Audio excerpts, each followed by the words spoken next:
मन से, बहुत ही मन की सिधाई से, पवित्रताई से, नम्रता से, सब बातों को भुलाते हुए अपना भरोसा परमेश्वर के ऊपर रखते हुए हम सब लोग आराधना कर रहे थे। और परमेश्वर का जलाल, उसकी उपस्थिति, उसकी पवित्रता, उसका अभिषेक हमारे बीच में उतरा। और वचन में लिखा है, इज़राइल की स्तुति पर विराजमान रहता है परमेश्वर। इज़राइल की स्तुति के ऊपर विराजमान रहता है। हालेलुया। जब परमेश्वर के लोग पाप में गिर गए और मूर्ति पूजा में गिर गए और व्यभिचार में गिर गए, जब परमेश्वर के लोगों का मन परमेश्वर से फिर गया, परमेश्वर तो उनकी ओर ऐसे सीधा था, मगर मनुष्यों ने परमेश्वर को अपनी पीठ दिखाई, वो उसके पीछे चलने से मुड़ गए और अपनी मनमानी करने लगे। समय बीतता गया, परमेश्वर इंतजार कर रहा था, अपने नबियों को भेज कर, अपने नबियों के द्वारा परमेश्वर इजरायलियों से बातें कर रहा था कि ये सुधर जाए और पश्चाताप करें और मुड़ आए, तो ये खुशी से बसे रहेंगे और तरक्की भी करेंगे।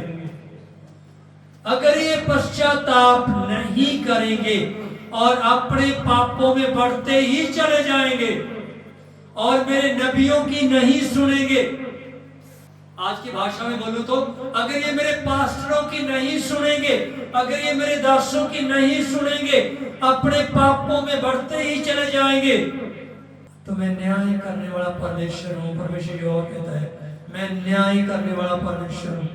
परमेश्वर न्याय करता है, वो किसी का पक्षपात नहीं करता। जब वो न्याय करता है तो किसी का पक्षपात बिल्कुल भी नहीं। चाहे आप हो और आपके बच्चे हो, चाहे मैं हूं और मेरे बच्चे हो, वो जब न्याय करता है तो सही सही न्याय करता है। परमेश्वर ने देखा जब उसके लोग, इजरायली लोग पाप में गिर गए और वापस मुड़ना नहीं चाहते, अपने नबियों के द्वारा परमेश्वर बोलता गया और उन्होंने परमेश्वर के नबियों की बातों को पीठ पीछे गिरा दिया, तो परमेश्वर ने फैसला लिया। परमेश्वर ने एक डिसीजन लिया कि मैं इनको, अपने नबियों के द्वारा उसने बता भी दिया कि मैं तुम्हें ऐसे राजा के हाथ में दूंगा, वो तुम पर चढ़ाई करके आएगा और तुम्हारे नौजवान बच्चों को और तुम्हें और तुम्हारे राजाओं को बंदी बना कर ले जाएगा और तुम लोग बंधुआई में चले जाओगे, किसी और की गुलामी करोगे जाके, क्योंकि तुमने मेरी बात नहीं मानी। क्लियर कर दिया परमेश्वर ने। एक बात याद रखें जिंदगी में, परमेश्वर जिन लोगों से प्रेम करता है और जो लोग परमेश्वर से प्रेम करते हैं, उनके ऊपर कोई भी विपत्ति, कोई भी दुख उनको चेतावनी के बिना नहीं आता। चेतावनी देता है परमेश्वर। ये परमेश्वर का प्रेम है। अगर हम परमेश्वर से प्रेम करते हैं और हमें पता नहीं चल रहा और हम गलत दिशा में जा रहे हैं,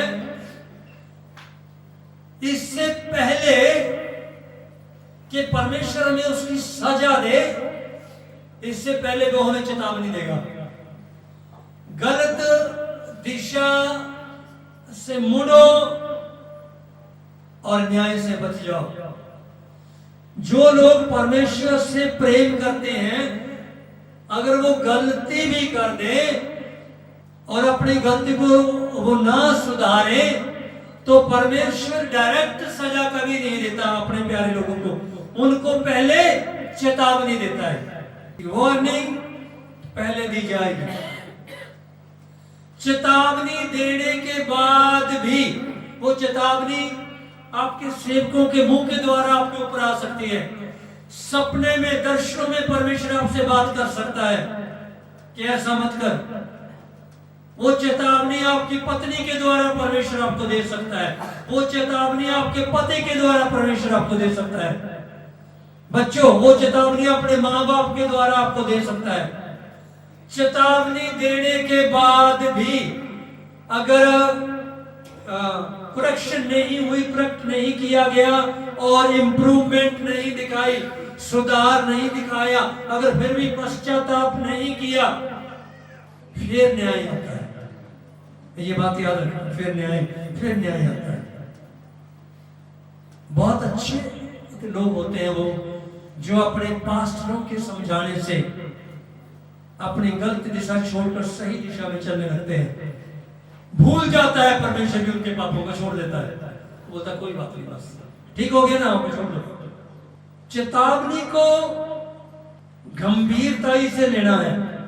अगर परमेश्वर ने आपको कुछ करने के लिए कहा है, वो आपको करना है, वो करना है आपको। क्योंकि अगर परमेश्वर ने ही आपको कुछ करने के लिए बोला है, तो जब उसकी आवाज सुन के वो काम को आप पूरा कर दोगे, तो उसकी कोई इच्छा है आपके लिए कुछ करने की, उसके बाद वो उस काम को भी पूरा करेगा।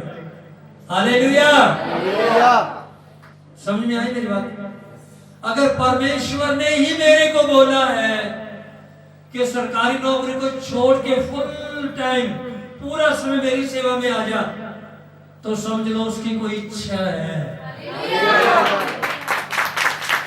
अगर उसकी आवाज को सुनकर मैं उस नौकरी को नहीं छोड़ता, उसकी नहीं मानता, तो आज यहाँ पर नहीं होना था, आप लोग भी नहीं होने थे। जब परमेश्वर आपको कुछ करने के लिए बोलता है, जब परमेश्वर आपको चेतावनी देता है, पक्का वो काम आपको करना पड़ेगा, क्योंकि वो आपके लिए कुछ करना चाहता है। जब पहले आप कर देंगे, उसके बाद वो अपना काम करेगा। हालेलुया। बहुत लोग एक बात रखते हैं, परमेश्वर अगर तू मेरे हालातों को सही कर दे, अगर तू मुझे बरकत दे दे, अगर तू मुझे बीमारी से चंगा कर दे, तो तू जैसे बोल रहा प्रभु मैं जरूर करूंगा। तो परमेश्वर की भी बात सुन लो, वो बोल रहा है तू ऐसे बोलते बोलते मर जाएगा, कभी भी वो दिन नहीं आएगा कि तू बीमारी से छुड़ाया जाए, कभी भी वो दिन नहीं आएगा कि बरकतें तेरे ऊपर आए। क्यों? क्योंकि मैं जो बोल रहा हूं पहले तू उसे कर, कि बाद में मैं अपना हिस्सा पूरा करूंगा। और बहुत लोग बोलते नहीं प्रभु पहले तू सब कुछ ठीक कर दे, मैं फिर करूंगा। परमेश्वर बोलता वो दिन कभी नहीं आएगा। इसलिए पहले आपको करनी है, हमें करनी है। मैंने कभी नहीं बोला प्रभु तू मुझे चंगा कर दे फिर मैं तेरे लिए सब कुछ करूंगा, नहीं। प्रभु मैं अपने जीवन को तेरे हाथ में सौंपता हूं, आपको कब करना है, कैसे करना है प्रभु, ये आपका काम है, मगर मैं पूरे मन से तेरी सेवा करूंगा। हालेलुया। हमने, आपने और मुझे पहले करना है। वो दिन कभी नहीं आएगा आपकी और मेरी जिंदगी में कि आप ये कहो प्रभु पहले तू बरकत दे फिर मैं कर दूंगा। अगर प्रभु तू 1 लाख रुपया महीने का मुझे देना शुरू करे, तो मैं उसका 10,000 निकालना शुरू कर दूंगा। तो प्रभु कहेगा वो दिन कभी नहीं आएगा। वो कह रहा है आज तेरी इनकम 10,000 है, तू पहले उसमें से 1,000 देना शुरू कर, तो मैं तुझे 1 लाख तक भी ले जाऊंगा। मतलब पहले आपको करना पड़ेगा, पहले मेरे को करना पड़ेगा। फर्स्ट पार्ट हमारी बीमारी को चंगा करना, हमें बरकत देनी, हमें छुटकारा देना, उसमें 2 पार्टियां काम करेंगे, परमेश्वर और हम। परमेश्वर हमें आज्ञाएं देगा अपने सेवकों के द्वारा, उसकी आज्ञाओं को हमें मानना है, पूरा करना है। पहले हमें अपना हिस्सा पूरा करना पड़ेगा कि बाद में परमेश्वर अपने हिस्से को पूरा करेगा। हालेलुया। मेरी बात समझ में आई? जो कुछ परमेश्वर आपको बोल रहा है वो किसी भी हालत में आपको करना है। ये बात याद रखो, याद रखो इस बात को। परमेश्वर का इंतजार करते करते पूरी लाइफ ऐसी निकल जाएगी, ऐसा मत करो। वो जो बोल रहा है वो कर दो पहले आप। वो इंतजार कर रहा है कि ये पहले वो सब करे जो मैं इनको बोल रहा हूं, फिर बाद में मैं इनके लिए सब कुछ करूंगा। आप बोल रहे हैं प्रभु जी पहले आप हमारे लिए सब कुछ करो, फिर हम भी कर देंगे जो आप बोल रहे हैं। क्या करना चाहिए इस तरह की परिस्थितियों में? क्या करना चाहिए? मैंने और मेरे बच्चों ने क्या किया इन तरह की परिस्थितियों में? किराए के मकानों में रह रहकर, गरीबी काट काट कर, गरीबी में जी कर, क्लेश में जी कर, पहले हमने परमेश्वर की आज्ञाएं पूरी की, बाद में परमेश्वर ने अपना हिस्सा पूरा किया।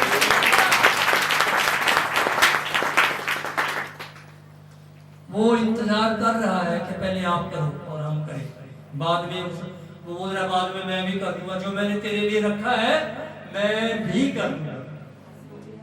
अगर आपने परमेश्वर की आवाज सुनी है प्रचार के द्वारा, सपने के द्वारा, दर्शन के द्वारा, अचानक बाइबल खोलने से वचन के द्वारा, तो पहले आपको करना पड़ेगा, उसके बाद आप परमेश्वर के काम को अपने जीवन में देखने पाओगे। हालेलुया। बिल्कुल 100% सच्चाई है इस बात में। ये परमेश्वर का सिद्धांत है, वो सिद्धांतवादी परमेश्वर है। अपने सिद्धांत को, अपने कानून को कभी नहीं तोड़ता। अपने वचन से बाहर होकर कभी कुछ नहीं करता। प्रेरितों के काम 3 काम वचन लिखा, पढ़ना नहीं मैं बताऊंगा। पहले तुम तौबा करो, पश्चाताप करो, अपने पापों की माफी मांगो, तो स्वर्ग से सुख के दिन, पहले तुम पश्चाताप करो, पहले तुम माफी मांगो और मुड़ो, तो स्वर्ग से तुम्हारे लिए सुख के दिन आ जाएंगे। तो यहाँ पहल किसने करना है? बताओ बताओ। हमने पहल करना। प्रभु मेरे पास तो थोड़ा सा है और यही तू बीजने के लिए बोल रहा है, इसके बाद मेरा क्या होगा? अगर परमेश्वर ने आपके मन में डाल दिया बीज दो, हालेलुया, बाद में क्या होगा इतना लंबा सोचने की कोई जरूरत नहीं। बहुत वफादार परमेश्वर है।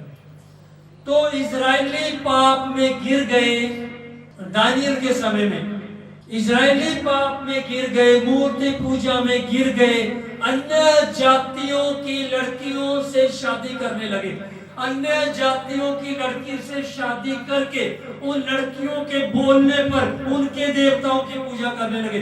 पूरी तरह गिरावट आ गई। बहुत चेतावनी दी परमेश्वर ने, बहुत चेतावनी दी। होशिया को भेजा, यिर्मयाह को भेजा, यशायाह को भेजा, उन लोगों ने एक नहीं सुनी। एंड में परमेश्वर ने कहा मैं तुम्हें ऐसे राजा के हाथ में दूंगा, वो तुमसे गुलामी करवाएगा, बंदी बना करके तुम्हें बंदवाई में ले जाएगा और तुम किसी और की गुलामी करोगे, और तुम्हारे नौजवान बेटे बेटियों को अपने महल में नौकर बना के रखेगा। याद रखना, चेतावनी दी तो भी वो नहीं मुड़े। टाइटैनिक जहाज जो डूब गया था, याद है ना? इससे टाइटैनिक जहाज का, उससे बड़ा जहाज आज तक बना नहीं दोबारा, और ना ही इससे पहले बना। जब वो समुद्र में और महासागर में उतारा गया, वो इस तरीके से डिजाइन किया गया था, कुछ भी हो जाए कि महासागर में, समुद्र में ये डूबेगा नहीं। टाइटैनिक जहाज की एक खासियत थी, इस तरीके से डिजाइन किया गया था उसको विज्ञानियों ने। कुछ भी हो जाए वो डूबेगा नहीं। तो समुद्र में जहाज चलता है, ऊपर जहाज उठते हैं तो कंट्रोल पीछे कंट्रोल रूम में भी रहते हैं, और जो कैप्टन उनको चला रहा होता है, आसमान में उड़ा रहा है, समुद्र में चला रहा है, उस कैप्टन का और पीछे जो कंट्रोल रूम है जहां से उड़ान भरी है, उनका आपस में कांटेक्ट रहता है दोनों का।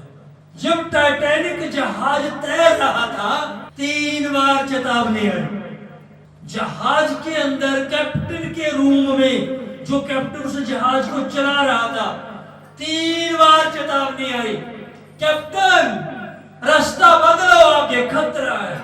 फिर दूसरी बार फिर चेतावनी आई, कैप्टन रास्ता बदलो, आगे खतरा है। तीसरी बार फिर चेतावनी आई, कैप्टन रास्ता बदलो, आगे। वो देख रहे थे पीछे से, जहाज के ठीक सामने बर्फ का एक बहुत बड़ा पहाड़ था नीचे पानी में। वो कंट्रोलर जानते थे अगर इसने दिशा नहीं बदली तो ये उस बर्फ के पहाड़ में सीधा टकरा के उसमें घुस जाएगा और टूट जाएगा। मगर कैप्टन ने बोला, दुनिया की कोई भी ताकत इसको डुबा नहीं सकती। उसने दिशा नहीं बदली, उसने चेतावनी को गंभीरता से नहीं लिया। थोड़ी देर के बाद जब वो अपने रास्ते में और आगे बढ़ा, वो जहाज सीधा जाके बर्फ के उस बहुत बड़े पहाड़ में टकराया, उसके बीच में घुस गया और टूट गया बीच में से। हजारों लोग डूब गए उसमें। आज भी उसका मलबा नीचे पड़ा है, सब कुछ खत्म हो गया, हजारों लोग डूब गए। जब चेतावनी मिली थी, जब आपको चेताया गया, आपको बताया गया, आपको पहले ही बताया गया, आपको चेतावनी दे दी गई है, काश उस समय उसने रास्ता बदला होता। हेलो, काश उस समय वो अपनी दिशा चेंज कर लेता। मैं इस गलत दिशा में जा रहा हूँ, और चेतावनी आती है सपने में, दर्शन में, या किसी पास्टर के द्वारा, या मेरी पत्नी मेरे बच्चों के द्वारा, ये रास्ता तेरे लिए ठीक नहीं है, वचन के अनुसार रास्ता बदल ले, नहीं तो किसी भी समय सजा आ सकती है। तो मेरे को क्या करना है? ओके, धन्यवाद प्रभु, मैं इस रास्ते से नहीं, इस रास्ते से जाऊंगा।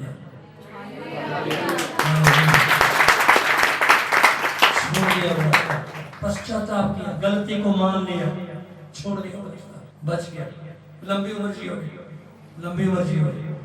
चेतावनी को लेते रहे और दिशाएं चेंज करते गए, लंबी उम्र जियोगे, और वो भी अच्छी सेहत के साथ। आप परमेश्वर से प्रेम करते हैं, बिना बताए कोई संकट नहीं आएगा आपके ऊपर, आपको बताया जाएगा।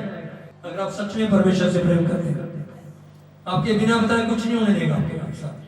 अगर परमेश्वर से आपका रिश्ता ही नहीं है, आपके जीवन में प्रार्थना ही नहीं है, वचन पढ़ना ही नहीं है, तो बिना चेतावनी के संकट आएंगे। अचानक आप देखोगे ये क्या हो गया, ओह माय गॉड, मर गए, पहले पता ही नहीं चला।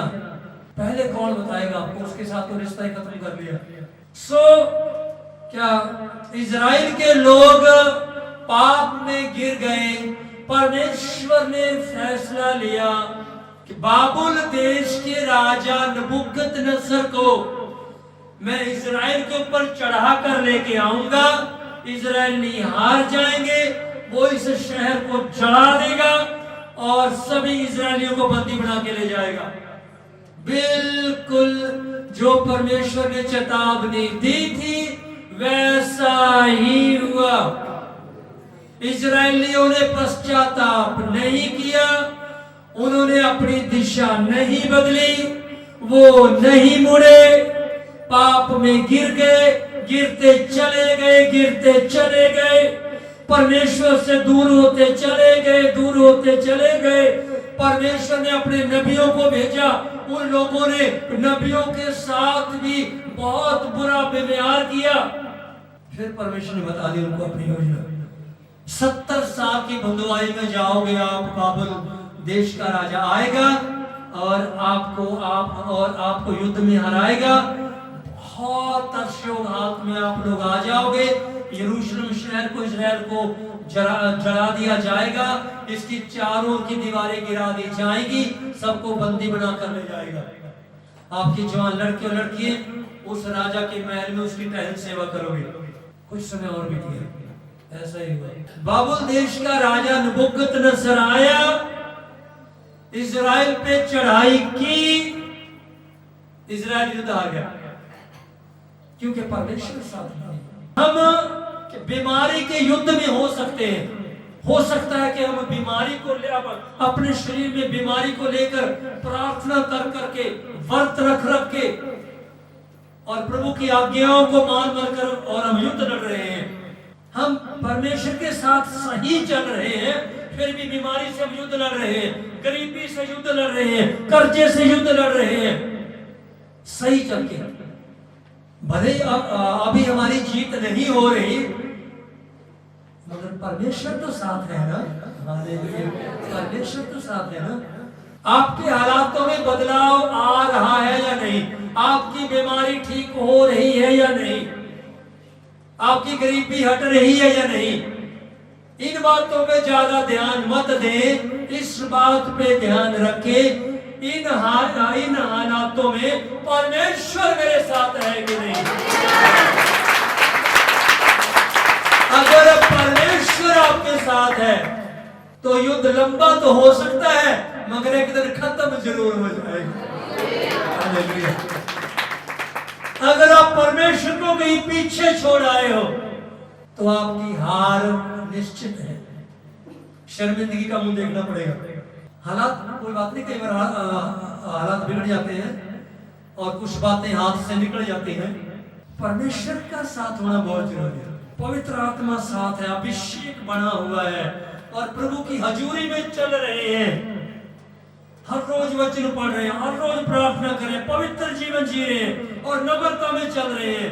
जीभ पे कंट्रोल है, मन पे कंट्रोल है, आंखों पे कंट्रोल है, चल रहे हैं। युद्ध लंबा तो हो सकता है, एक दिन खत्म जरूर कर देगा परमेश्वर। हालेलुया। इस बात का ध्यान रखना। इजरायली हार गए और बाबुल देश का राजा नबूकदनेस्सर इजरायलियों को बंदी बना के ले गया। जब उस राजा नबूकदनेस्सर के साथ इजराइल का युद्ध हुआ और यरूशलेम के मंदिर को जला दिया गया और शहर की शहर बना को जला दिया गया और बहुत खून बह गया लोगों का। ये खतरनाक दृश्य दानियल ने अपनी आंखों से देखा था। उस समय दानियल की उम्र, ये बाइबल में दानियल की किताब है ना, दानियल की किताब, उस समय दानियल की उम्र साल का बच्चा, 16 साल के बच्चे को सब पता होता है गलत क्या सही क्या है। उस युद्ध में अपने लोगों को बुरी तरह हारते हुए, अपने शहर को आग से जलते हुए, मंदिर को जलते हुए दानियल ने अपनी आंखों से देखा था। 16 वर्ष का था उस टाइम दानियल। जब ये युद्ध हार गए तो नबूकदनेस्सर राजा की सेना ने इजरायलियों को बंदी बना लिया, हथकड़ियां लगा ली सबको। दानियल भी उस बंधुआई में साथ ही गया बाबुल देश में। वो बाबुल देश आज का इराक है। कसदियों का ऊर, बेबीलोन, बाबुल, ये सब इराक के ही नाम है। उस बंधुआई में दानियल भी गया, उसको भी हथकड़ी लगी और दानियल भी क्या गया बंधुआई में। इजराइल से नबूकदनेस्सर की सेना के द्वारा बाबुल देश में ले जाया गया। इसके और भी साथी थे, सदरक, मेशक, अबेदनगो। उनको और दानियल को कि महल में चुनाव किया गया नौकर रखने के लिए। इनको निपुंसक कर दिया गया और इनको काम दे दिया गया महल में। और दानियल एक प्रार्थना करने वाला व्यक्ति था। दानियल की किताब में लिखा है हर रोज दानियल अपनी कोठरी में जाता, दिन में 3 बार प्रार्थना करता था। कितनी बार? हर रोज 3 बार जाके परमेश्वर यहोवा के सामने घुटने टेकता। वो नाराज नहीं हुआ। उसके लोग हार गए, उसके लोग बंधुआई में चले गए, गुलामी में चले गए, दानियल नाराज नहीं हुआ परमेश्वर के साथ। क्यों नाराज नहीं हुआ? दानियल को पता था कि मेरे देश के लोगों के पापों के कारण ही हार हुई है। परमेश्वर का इसमें कोई दोष नहीं है। परमेश्वर ने चताया, इन्होंने नहीं माना, नहीं माना, नहीं माना तो अंत में सब कुछ होना ही था। इसलिए परमेश्वर के साथ दानियल नाराज नहीं था। वो कंटिन्यू हर रोज 3 बार अपनी प्रार्थना की कोठरी में जाके धन्यवाद करता, प्रार्थना करता। हालेलुया। दानियल को दूरंदेशी, दूरदर्शी नबी भी कहा गया। बाइबल में जितने दर्शन दानियल के ऊपर प्रकट हुए, बड़े गहरे, बहुत बड़े गहरे, ढेर सारे दर्शन जो दानियल के ऊपर प्रकट हुए, किसी के ऊपर प्रकट नहीं हुए। ये दूर की बातों को देख लेता था पहले कि आने वाले 100 साल में क्या होगा, आने वाले दिन कैसे होंगे। सब परमेश्वर इसके ऊपर प्रकट करता था समय समय पर। क्यों?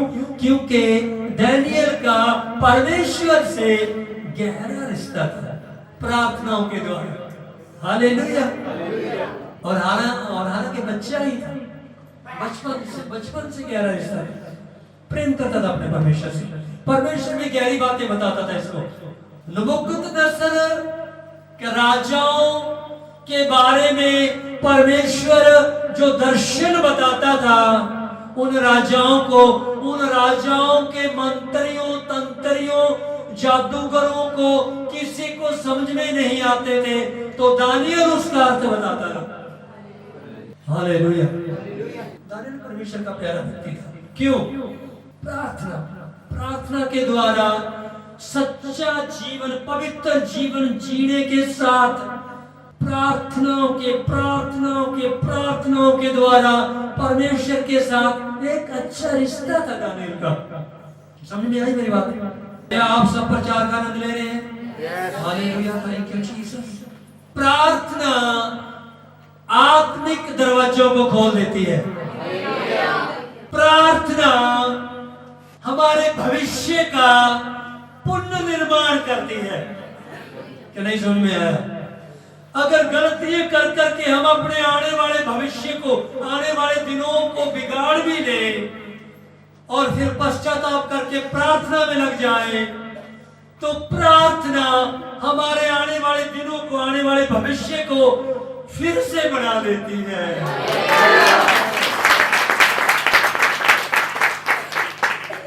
प्रार्थना सामर्थ्य बना देती है हमें। क्या बना देती है? सामर्थ्य बना देती है।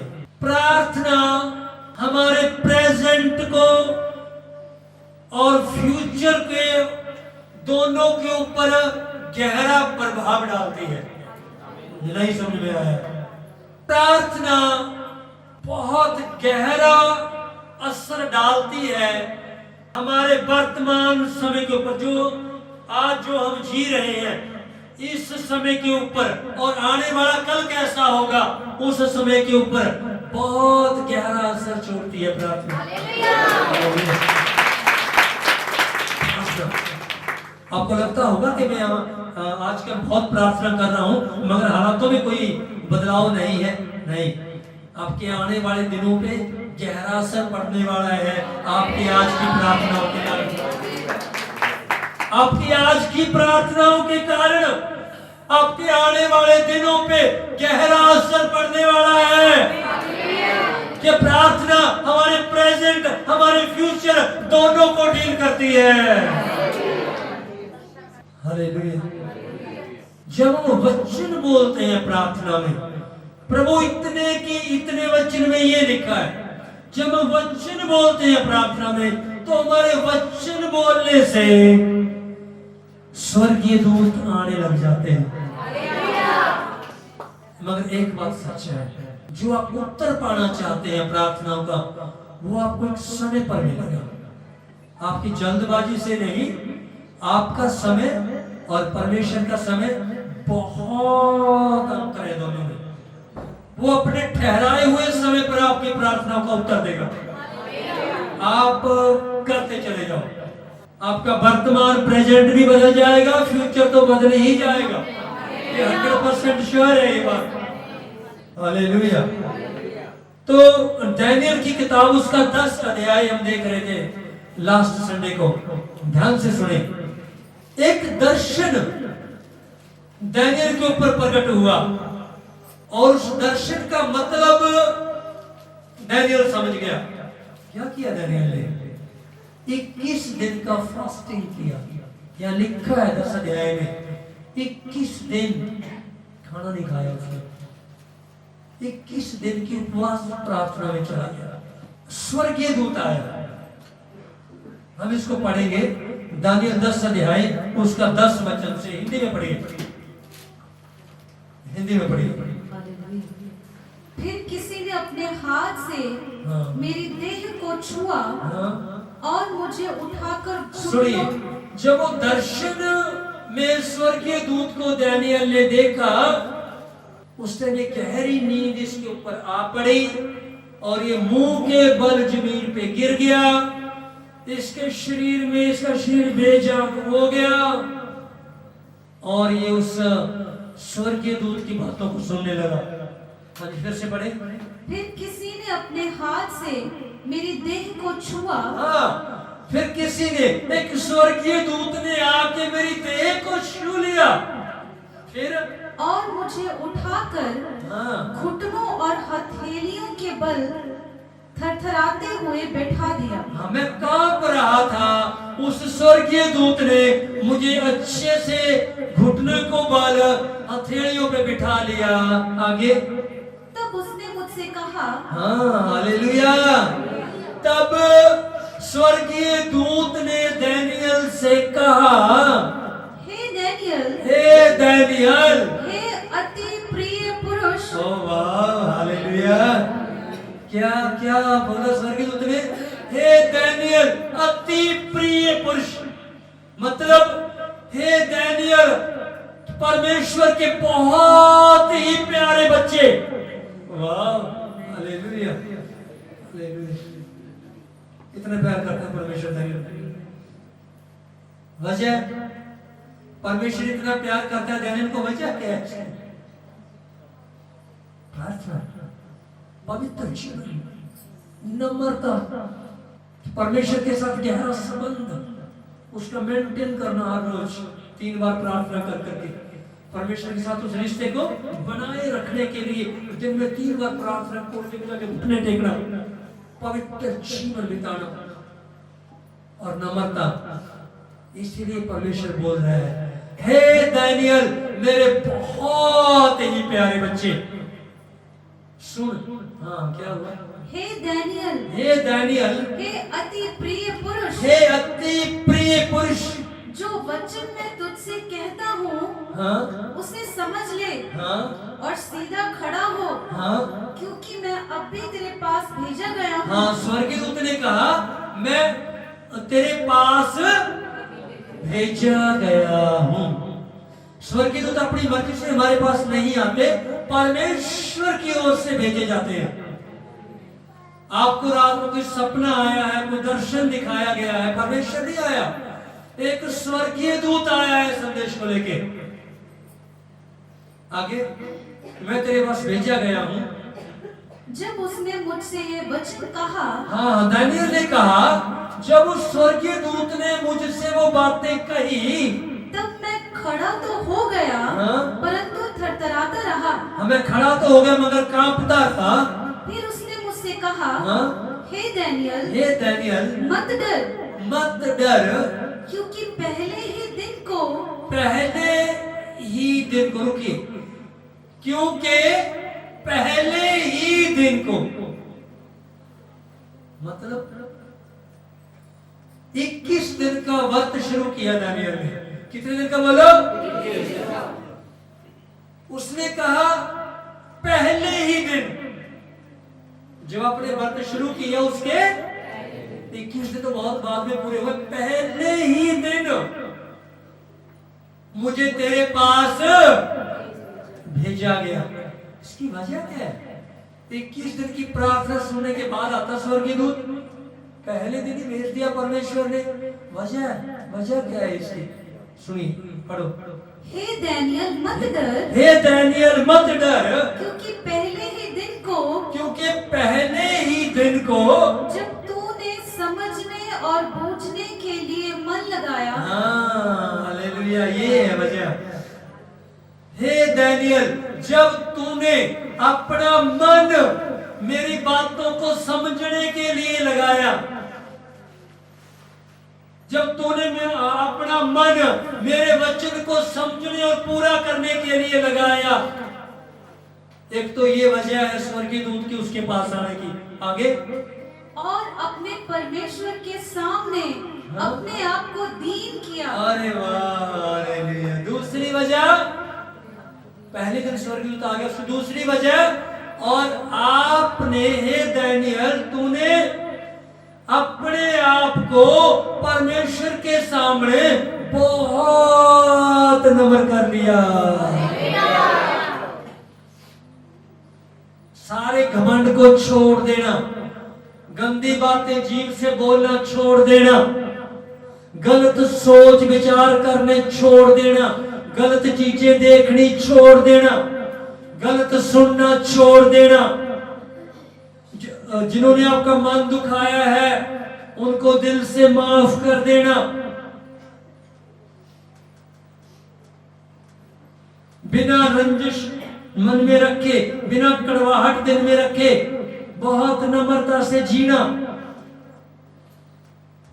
दानियल ने परमेश्वर के सामने अपने आप को बहुत नम्र कर लिया और अपना मन उसकी बातों को समझने के लिए लगा दिया।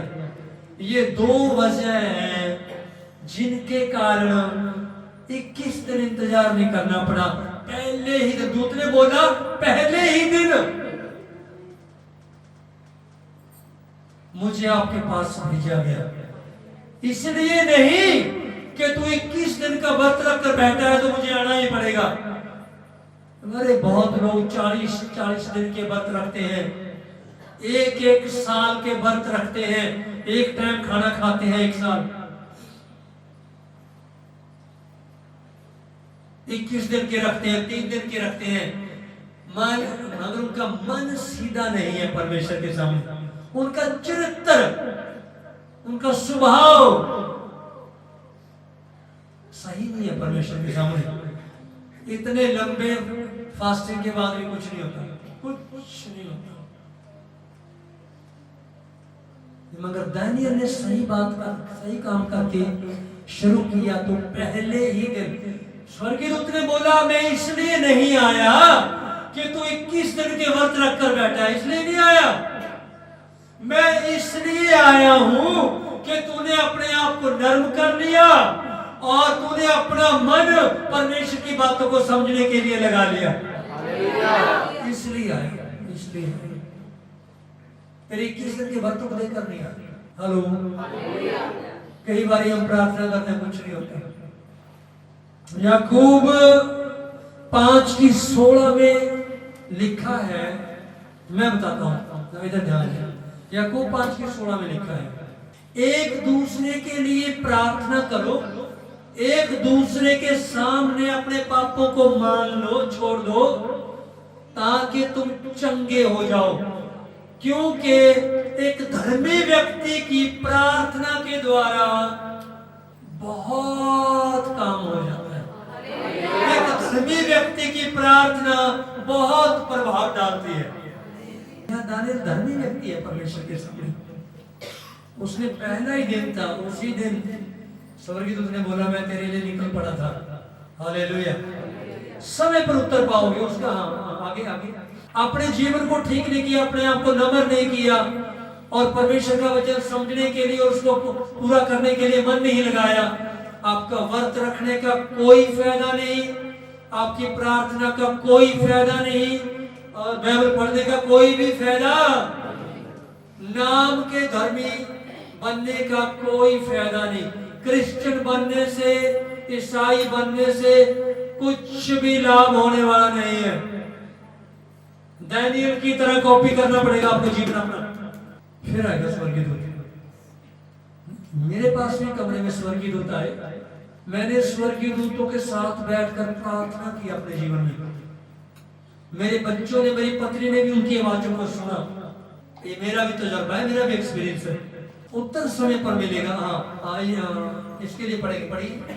उसी दिन तेरे वचन सुने गए, उसी दिन तेरे वचन, हमारे वचनों को सुन के स्वर्गीय दूत आते हैं। उसी दिन तेरे वचन, तेरी बातें सुनी गई, तेरी बातों का उत्तर लेकर और तेरी बातों का जवाब देने के लिए, तेरी प्रार्थनाओं का उत्तर लेकर मैं आया हूं। मुझे भेजा गया है परमेश्वर की ओर से कि मैं तेरी प्रार्थनाओं का उत्तर दूं, कि मैं तेरी प्रार्थनाओं को सुनकर तुझे बीमारी से चंगा करूं, मैं तेरी प्रार्थनाओं को सुनकर तुझे छुड़ाऊं बंधनों से, तेरी प्रार्थनाओं को सुनकर मैं तुझे गरीबी से छुड़ाऊं, क्लेश से छुड़ाऊं, रोग से छुड़ाऊं। मैं आया हूं तेरी प्रार्थना को सुनकर। मैं तू एक धर्मी व्यक्ति है, परमेश्वर तुझसे प्रेम करता है, तू धर्मी व्यक्ति है। आगे उसी दिन तेरे वचन सुने गए, हाँ। और मैं तेरे वचनों के कारण आ गया हूँ। ओह वाह, हालेलुया। जिस दिन तूने पहले दिन प्रार्थना करके जो कुछ बोला, तेरे वचनों को सुनकर मैं पहले ही दिन आ गया। हालेलुया। आगे फारस के राज्य का प्रधान, हाँ, मगर फारस के राज्य का प्रधान 21 दिन तक मेरा सामना किए रहा। ओ वाह, देखो एक समाप्ति की ओर चल रहे हैं। यहाँ एक बात आपको समझना है जो अभी बात पढ़ी है, इस बात को एक भेद की बात है यहाँ। इसको दोबारा पढ़ें। फारस के राज्य का प्रधान, फारस के राज्य के प्रधान ने वे 21 दिन तक मेरा सामना किए रहा। 21 दिन तक उसने मेरा सामना किया। स्वर्गीय दूत बोल रहा है, दानियल 21 दिन का व्रत तूने रखा। जब आपने शुरू किया पहले ही दिन मैं तेरी प्रार्थनाओं का उत्तर लेके चल पड़ा और मुझे तेरे पास भेजा गया। मगर फारस के राजा के प्रधान ने 21 दिन तक मुझे अटका के रखा और मेरे साथ युद्ध लड़ता रहा। बहुत ध्यान से सुने। जब स्वर्गीय दूत स्वर्ग से दानियल की प्रार्थनाओं का उत्तर लेकर निकला, शैतान के दूतों ने, कई बार इब्लीस ने, शैतान के दूतों ने उस स्वर्गीय दूत को घेर लिया। आसमान में युद्ध हुआ। 21 दिन वो युद्ध चलता रहा उस भेजे हुए स्वर्गीय दूत और शैतान के दूतों के बीच में। 21 दिन युद्ध। स्वर्गीय दूत दानियल की प्रार्थनाओं का उत्तर लेकर, बरकतों को लेकर, छुटकारे को लेकर स्वर्ग से निकल पड़ा। जैसे निकला और आसमान के बीच में आया, शैतान के दूतों ने रोक लिया कि हम उस बंदे की प्रार्थनाओं का उत्तर लेकर, छुटकारा लेकर तेरे को उसके पास नहीं जाने देंगे। तू उसको चंगा करने जा रहा है बीमारी से, हम नहीं जाने देंगे। तू उसकी प्रार्थना का उत्तर लेके जा रहा है, हम नहीं जाने देंगे। 21 दिन युद्ध चलता रहा। किसके बीच में? शैतान और स्वर्गीय दूत जो उसकी प्रार्थना का उत्तर लेके आ रहा था। कि वजह बता रहा है वो स्वर्गीय दूत दानियल को, दानियल पहले ही दिन तेरी बातें सुनी गई, पहले ही दिन परमेश्वर ने मुझे तेरे लिए भेज दिया, मगर मैं 21 दिन लेट हो गया। कारण शैतान के दूतों ने मुझे आसमान में घेर लिया, युद्ध करने लगे मेरे साथ। वो कह रहे थे हम तेरे को दानियल के पास नहीं पहुंचने देंगे। स्वर्गीय दूत के साथ शैतान के दूतों का युद्ध छिड़ गया आसमान में। प्रार्थनाओं का उत्तर जो परमेश्वर ने पहले ही दिन दे दिया था, दानियल को मिलने में 21 दिन लग गए। उस दूत ने बताया 21वें दिन पहुंचा हूं तेरे पास। 20 दिन मेरे को युद्ध लड़ते हुए हो गए तेरे लिए। किसके लिए? मैं आकर तेरे को बीमारी से चंगा करूं, मैं आकर तुझे समस्याओं से छुड़ाऊं। शैतान नहीं चाहता, इसलिए उसने मुझे घेर लिया। आसमान में युद्ध छिड़ गया तेरे कारण, तेरी बीमारी को हटाने के कारण, तेरी समस्याओं के कारण, तेरे कारण मैं युद्ध लड़ता रहा 20 दिन आसमान में। फिर से पढ़ो। फारस के राज्य का प्रधान, फारस के राज्य का प्रधान 21 दिन तक मेरा सामना किए रहा। 21 दिन तक मेरा सामना किए रहा। परंतु मिकाएल, परंतु मिकाएल जो मुख्य प्रधानों में से है, जो मुख्य स्वर्गीय दूतों के मुख्य में से प्रधान स्वर्गीय दूत है, मिकाएल। मैं आपको बता दूं, जब यीशु मसीह अब सीक्रेट रैप्चर होगा, बादलों पर कलीसिया को लेने आएगा, मैं आपको बता दूं, मिकाएल स्वर्गीय दूत आ रहा है साथ में अपनी सेना के साथ, यीशु के साथ। जब यीशु तीसरी बार धरती पे आएगा और शैतान को हराया जाएगा, युद्ध होगा, उस टाइम भी मिकाएल ही आगे आ रहा है सेना के साथ। मिकाएल युद्ध लड़ने वाला स्वर्गीय दूत है, जिब्राइल संदेश वाहक स्वर्गीय दूत है, परमेश्वर की बातों को हमारे तक पहुंचाता है। वो जिब्राइल है जो कि मरियम के पास आया था, मरियम तू गर्भवती होगी, है ना, एक संदेश लेके आया स्वर्गीय दूत मरियम के साथ। वो संदेश वाहक है, वो संदेश लेके आता है। हमारी बातें परमेश्वर के पास, परमेश्वर की हमारे पास, मगर मिकाएल लड़ाई वाला स्वर्गीय दूत है और वो यीशु के साथ ही आ रहा है उस युद्ध में। इसलिए ये स्वर्गीय दूत मिकाएल स्वर्गीय दूत का नाम ले रहा है। फिर से पढ़ना, परंतु मिकाएल जो मुख्य प्रधानों में से है, जो मुख्य प्रधानों में से है, वह मेरी सहायता के लिए आया, वह आसमान में मेरी सहायता के लिए आया। हाँ, इसलिए मैं फारस के राजाओं के पास रहा। हाँ, और अब मैं तुझे समझाने आया हूँ। अब मैं तेरे पास पहुंचा हूँ।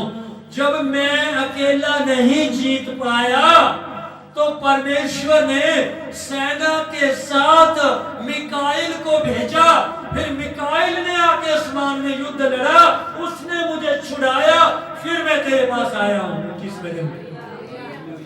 हेलो, दानियल की प्रार्थना का उत्तर 21 दिन लेट हो सकता है, तो आपकी और मेरी प्रार्थना का उत्तर क्यों नहीं लेट हो सकता? हेलो, हो सकता है मैं किसी बात के लिए प्रार्थना कर रहा हूं, 5 साल बीत गए, आज तक उसका उत्तर नहीं आया। उसकी वजह उत्तर आएगा जरूर। ये स्वर्गीय दूत भी दानियल की प्रार्थना का उत्तर लेके निकला हुआ है, शैतान के दूतों ने रोक दिया। परमेश्वर ने मिकाएल को भेजा, जाओ उसका रास्ता सीधा कर, उस स्वर्गीय दूत को मेरे दास दानियल के पास पहुंचने दे। मैंने उसकी प्रार्थना का उत्तर दे के भेज रखा है, मगर वो पहुंच नहीं पा रहा दानियल के पास। तू जल्दी निकल, सेना को साथ ले और जाके आसमान में शैतान के दूतों से युद्ध करके और मेरे स्वर्गीय दूत को छुड़ा कर रास्ता सीधा कर उसको दानियल के पास भेजवाओ, जाओ जल्दी। हेलो, 20 दिन लग गए। मिकाएल आया उसकी मदद के, लिखा है ना, मिकाएल आया मदद के लिए। उसने तो जो वो तो बहुत समर्थी स्वर्गीय दूत है। जब यीशु मसीह ने 40 दिन का व्रत रखा और शैतान यीशु मसीह के पास आया कि एक बार मुझे सजदा कर दे, मैंने मत्था टेक दे एक बारी। मिकाएल भी स्वर्ग में देख रहा था और परमेश्वर भी। उस टाइम भी मिकाएल को बोल रहा था, हे पिता किते मत्था ना टेक दे, मैंने भेज दे जल्दी, मैं तो अच्छी काम खत्म कर देना सारा शैतान का। परमेश्वर ने बोला नहीं, यीशु मेरा बेटा है, मत्था नहीं टेकेगा। हालेलुया। मिकाएल ने कहा, पिता कुछ पता नहीं, मुझे भेजो, किते मत्था ना टेक, मुझे भेजो। परमेश्वर का नहीं, रुक जा, रुक जा, ये मेरा बच्चा है, इसमें मेरा खून दौड़ता है, इसने बपतिस्मा लिया, अन्य भाषा पाया, पवित्र आत्मा से भरा हुआ है, मेरा बेटा है, मत्था नहीं टेकेगा। हालेलुया। मिकाएल तो उस टाइम भी कमर कस ली थी उसने, शैतान का काम उसी दिन खत्म कर देता।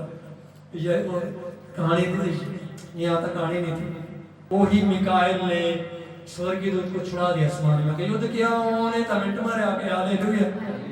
उन्हें कहने के काम ना पहले ही मैं परमेश्वर पहले पे ही दिला, दूसरे दिन का इतना कम है। हालेलुया। फिर मैं आया, मिकाएल ने मेरी मदद की है, इसलिए मैं आ पाया तेरे पास। मैंने खुद अपनी आंखों से स्वर्गीय दूतों का और शैतान के दूतों का युद्ध मैंने देखा है, मैं गवाह हूं इस बात का। खुदा हमारे बीच में है, प्रभु की दी स्टेज पे खड़ा हूं।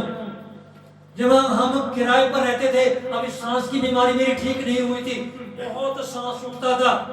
रात को मेरे बहुत सांस उठा हुआ, चारपाई के ऊपर में पैर लटका के नीचे बैठा, और मैं अचानक क्या देखने लगा, मेरे सामने कुछ सफेद कपड़े पहने हुए औरतों जैसे खड़े हैं और उनके पर लगे हुए, उनके हाथ में तलवारें हैं, और मेरे पीछे काले काले आदमी खड़े हैं, काले रंग के, उनके इतने बड़े बड़े दांत हैं, उनके खुले बाल हैं, उनके हाथ में भी तलवारें हैं। जब वो काले आदमी मेरे ऊपर से हमला करते हैं तो वो सफेद कपड़े पहने हुए दूर जाके गिरते हैं। फिर जब वो सफेद कपड़े पहने हुए मेरे ऐसे आके वो उनके ऊपर हमला करते हैं तो वो काले काले भाई दूर जाके गिरते हैं। मैंने खुद अपनी आंखों से युद्ध देखा है।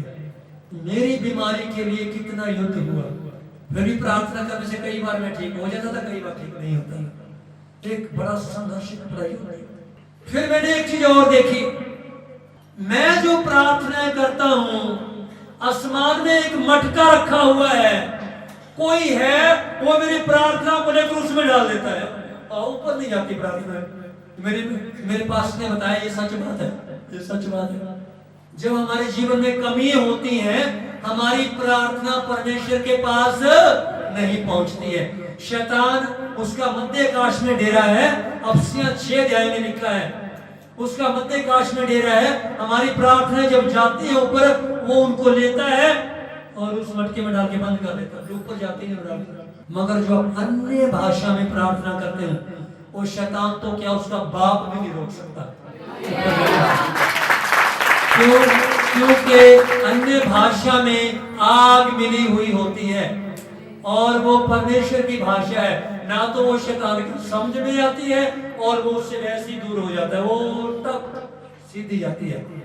जीवन पवित्र है तो, जीव पे कंट्रोल है तो, कानों पे कंट्रोल है तो, आंखों पे कंट्रोल है तो, नम्रता है तो, आपकी प्रार्थना को शैतान रोक नहीं सकता। हालेलुया। दानियल की प्रार्थनाओं का उत्तर रुक गया, 20 दिन लग गए उत्तर आने में। निकल तो वो पहले दिन गया उसका उत्तर लेके, मगर दानियल के पास पहुंचने में कितना टाइम लग गया? 20 दिन। घबराना नहीं, आपकी प्रार्थना का उत्तर भी लेट हो सकता है, आपके लिए भी युद्ध होता है, क्योंकि आकाश को क्रॉस करके तो स्वर्गदूत आएगा ना धरती पे। रास्ते में प्रॉब्लम खड़ी हो जाती है कई बार हमारे पापों के कारण। शैतान बोलता है जिसकी प्रार्थना का उत्तर तू लेके जा रहा है ना, ये बंदा गालियां बकता है रोज, अधिकार है मेरे पास इसके ऊपर, मैं इसकी प्रार्थना का उत्तर नहीं जाने दूंगा नीचे। स्वर्गदूत बोलता बात सही बोल रहा है, गाली तो देता है, उस बात के कारण इसमें अधिकार नहीं, उसके ऊपर चुगली तो करता है, परमेश्वर की बात को तो मानता नहीं, और वही बातें शैतान बोल रहा है मेरे से। अब मैं क्या करूं? हेलो, नहीं तो मिकाएल को आने से रोक सकता है कोई? दुनिया में ताकत नहीं जो मिकाएल को आने से रोक दे। यहूदा की पत्री है ना, 2 पेज की है या 1 पेज की लिखी है पीछे लास्ट में, तो ध्यान से पढ़ो। जब परमेश्वर का दास मूसा मर गया, मूसा की लाश पड़ी है, लिखा ना यहूदा की पत्री में, मूसा की लाश पड़ी है। परमेश्वर ने मिकाएल को भेजा, मिकाएल मूसा की लाश को एक टुकड़ी स्वर्गदूतों की ओर ले जा, जल्दी निकल, मूसा की लाश को उठा और ऐसी जगह पर दफना दे कि किसी को दुनिया में पता न चले। हालेलुया। आपको पता है मूसा मर गया, उसकी लाश कहां दफनाई हुई है, उसकी कब्र कहां है, दुनिया में किसी को नहीं पता, सिर्फ परमेश्वर को पता है। पता ही नहीं चला किधर चली गई उसकी लाश, क्योंकि परमेश्वर को पता था अगर मूसा की लाश नहीं उठाई और इसकी कब्र का पता लोगों को लग गया, तब मेले लगे ना कि मूसा दी कब्र में इतने आया कभी लोग सुनना लोड। हेलो, शैतान पूरा ड्रामा बना देगा इसकी कब्र के ऊपर, लोग बाल उतरवाने आएंगे इधर, है ना, और लोग इधर आएंगे कि हम मूसा की कब्र पे हमने मन्नत मानी है, मूसा की कब्र पे जाके मन्नत पूरी होगी। मूसा की कब्र पे मेले लगने शुरू हो जाएंगे, परमेश्वर को पता चीज का। जब मूसा मर गया, मूसा की लाश पड़ी हुई थी, परमेश्वर ने मिकाएल को भेजा स्वर्गीय दूतों की सेना की टुकड़ी आई और परमेश्वर ने मिकाईल को आदेश दिया, उसकी लाश को उठा, ऐसी जगह दफना के आ कि किसी को पता ना चले। आ गया मिकाईल, टक देने आ गया। एक स्वर्गीय दूतों की सेना की टुकड़ी और मिकाईल आ गया। जब मूसा की लाश उठाने लगा, शैतान भी आ गया, शैतान की दूतों की टुकड़ी भी आ गई। उधर बात विवाद होने लगा। हेलो, शैतान की दूतों का और मिकाईल का बात बहस शुरू हो गई। शैतान ने कहा मैं लाश नहीं उठाने दूंगा, क्योंकि मूसा ने पाप किया, परमेश्वर का कहना नहीं माना, किया है ना पाप। हाँ, मेरा अधिकार है इसकी लाश के ऊपर, मैं नहीं उठाने देता लाश। मिकाईल ने बोला मैंने किसी भी कीमत पे लाश उठा के लेके जाऊंगी इधर से और दफना के भी जाऊंगा। शैतान ने बोला मैं नहीं उठाने दूंगा। मिकाईल ने क्या किया, उसने बोला बात सुनो, जिस काम के लिए परमेश्वर ने मेरे को भेजा है ना, वो काम तो मैं करके ही जाऊंगा आज, मगर तेरे साथ युद्ध करके तेरा मैं आज मरिया मिट आज ही तेरी कहानी खत्म करता, ये नहीं करूंगा मैं। तू जाने परमेश्वर जाने, पर इसकी लाश को मैं उठा के लेके जाऊंगा। मिकाईल ने गुस्सा नहीं दिखाया, शैतान के साथ युद्ध नहीं किया। उसने कहा तेरे को परमेश्वर ही जाने। एक बात सीखिए, जब कई बार हमारे साथ कोई लोग लड़ते हैं झगड़ा करते हैं, गाली बकते हैं, कि मिकाईल चुप रहा, ताकतवर है, कर सकता है, फिर भी चुप रहा। आपको भी चुप रहना है। आपको ये बोलना भाई तेरे को परमेश्वर ही समझे, मैं तुझे माफ करता हूं, जो बोलना है बोल ले, तो परमेश्वर आपकी ओर खड़ा हो जाएगा। मिकाईल ने क्या किया, झट मूसा की लोथ उठाई, लाश उठाई, लाश उठाते ही जाता जाता पहाड़ के किस कोने में दफना गया। आज तक किसी को पता नहीं चला कि मूसा की कब्र कहाँ है, सीक्रेट है, बस परमेश्वर को पता है, जब मिकाईल को पता है बस कि कहाँ दफना है। और मिकाईल ने जाके कंप्लीशन रिपोर्ट दे दी, सर ओके डन कर दिया मैंने काम, हालेलुया।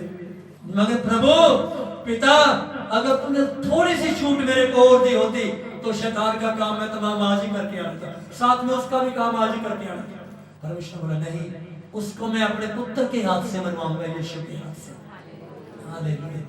और ये महिमा मैं अपने पुत्र यीशु को दूंगा, वो हराएगा, है ना। प्रकाश की पुस्तक में लिखा है ना, जब अंतिम युद्ध होगा तो यीशु ही हराएगा शैतान, वो ही अग्निकुंड में डालेगा। मिकाईल अपना काम करके चला गया, उसका रास्ता कोई भी नहीं रोक सकता। जब हमारी प्रार्थना का उत्तर रुक जाता है, स्वर्गीय दूतों को रोक दिया जाता है, मिकाईल आके छुड़ाता है उनको, फिर आते हैं हमारे पास। इसीलिए आपकी प्रार्थना का उत्तर आने में साल लग जाता है, 2 साल लग जाते हैं, युद्ध चलता रहता है आपकी गलतियों की वजह से। जल्दी अपने आप को शुद्ध करें, पवित्र करें, नम्र हो जाए, अपनी जीभ को शुद्ध करें, अपना देखना शुद्ध करें, अपना बोलना शुद्ध करें, सुनना शुद्ध करें, बहुत नम्र हो जाए, ताकि जल्दी से मिकाईल आके उस स्वर्गदूत को छुड़ाए जो आपका छुटकारे को लेकर निकला हुआ है, जो आपकी प्रार्थना के उत्तर को लेकर निकला हुआ है। हालेलुया। देरी आपकी वजह से है, आप समर्पण कर दो, चिंताएं करनी छोड़ दो। अगर परमेश्वर के हाथ में आपने दे दिया है तो फिर भी आप चिंता करते हो तो आपका समर्पण अधूरा है। अगर आपको इस बात का पक्का भरोसा है कि परमेश्वर सब कुछ कर सकता है तो आपको इंतजार करना पड़ेगा। हालेलुया। ये बात याद रखना, आपको सही दिशा में जाना है, आपको सही दिशा में जाना है, चूक नहीं करना है। मिकाईल देख रहा है आपके वो सारे दर्द को, और कौन आपके उत्तर को रोकेगा उसको भी वो देख रहा है।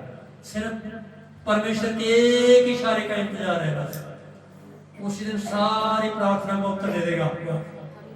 हालेलुया। प्रार्थना का उत्तर तो जिब्राइल लेके आएगा, अगर आसमान से आगे रास्ता सीधा करने वाला मिकाईल है वो आ जाएगा। तो प्रार्थना आत्मिक दरवाजे खोल देती है। प्रार्थना हमारे भविष्य का पुनर्निर्माण करती है, फिर से बना देती है। हमारी गलतियों के कारण हमारा भविष्य हमसे बिगड़ गया ना, प्रार्थना करने आप लगे, समर्पण आपने कर दिया, फिर से हमारा भविष्य बनाया जाएगा। प्रार्थना हमारे वर्तमान को और हमारे भविष्य को दोनों को डील करती है, दोनों पे प्रभाव डालती है। प्रार्थना हमें सामर्थ्य बनाती है, मगर उत्तर समय पर आएगा। हालेलुया। भजन संहिता 102 की 17 में लिखा है, वो लाचार की प्रार्थना को तुच्छ नहीं जानता। वो अपना मुंह हमारी ओर करता है और हमारी प्रार्थना को तुच्छ नहीं जानता। भजन संहिता 65 की 2 में लिखा है, वो प्रार्थना का सुनने वाला परमेश्वर है, उसका नाम ही प्रार्थना सुनने वाला है। हालेलुया। आइए अपनी आंखों को बंद करें। Thank you Jesus.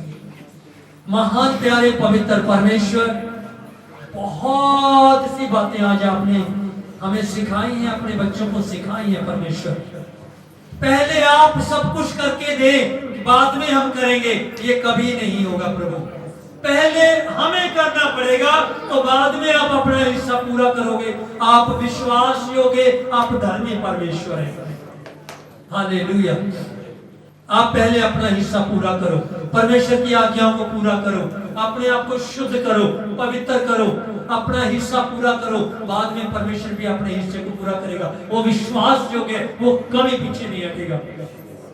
उसका एक स्वर्गीय दूत काफी है आपकी सारी प्रार्थनाओं का उत्तर देने के लिए, जिसने आके दानियल को अपने घुटनों पर, अपने हाथों के तलियों पर बैठा लिया और उससे बातें करने लगा कि लेट तो हो गया मगर पहुंच गया, उत्तर जरूर आएगा। शुद्ध हो जाओ, सिद्ध हो जाओ, नम्र हो जाओ। महान परमेश्वर, थैंक यू जीसस। अपने बच्चों के ऊपर दया कर। परमेश्वर के बच्चों, एक बात और ध्यान से सुनिए, आंखें बंद रखें, आत्मा में हो जाए। प्रार्थना के ऊपर ही सारी बात खड़ी हुई है। प्रार्थना नहीं करना मतलब अपने भाग्य को खुद ही ताला लगाना है। फिर से बोलूंगा मैं, प्रार्थना नहीं करना मतलब अपने भाग्य को, अपनी किस्मत को खुद ही ताला लगाना है। इसलिए प्रार्थना तो किसी भी हालत में आपको करनी पड़ेगी। महान परमेश्वर, इन बच्चों पे दया कर। ये अपने हालातों को नजरअंदाज करके, अपने हालातों के ऊपर से अपनी आंखों को हटाकर, अपने हालातों के ऊपर से अपने ध्यान को हटाकर तेरे कदमों में घंटों बिताने वाले बन जाएं, प्रार्थना योद्धा बन जाएं, ताकि तेरा स्वर्गीय दूत इनके लिए उत्तर लेके आए, मिकाएल भी उसकी मदद के लिए आए। दया करो परमेश्वर। जो मुझे ऑनलाइन ऑफलाइन सुन रहे हैं, उन सबको आज ऐसा शूल है प्रभु कि वो प्रार्थना योद्धा बन जाए। प्रार्थना ना करना तो अपने भाग्य पर खुद ही ताला लगाना है। पिता इन सबको प्रार्थना योद्धा बना दे। ये अपना भाग करना शुरू कर दे, बाद में आप अपना भाग तो कर ही दोगे। आप तो विश्वास योग्य वफादार परमेश्वर हो। इन सबको ब्लेस करो प्रभु, इन सबको आशीष दो प्रभु। तेरी दया इन सब के ऊपर हो जाए, ये धनी हो जाए, ये छुटकारा पा जाए, बंधन इनके ऊपर से टूट जाए प्रभु। ये जिन भी हालातों में फंसे पड़े हैं, इनको छुड़ा ले प्रभु, इनके रास्ते को सीधा कर दे परमेश्वर। तू दयालु परमेश्वर है। मुझ पे, मेरी पत्नी, मेरे बच्चों पर भी दया कर। प्रार्थना यीशु मसीह के नाम से मांगता हूँ, आमीन।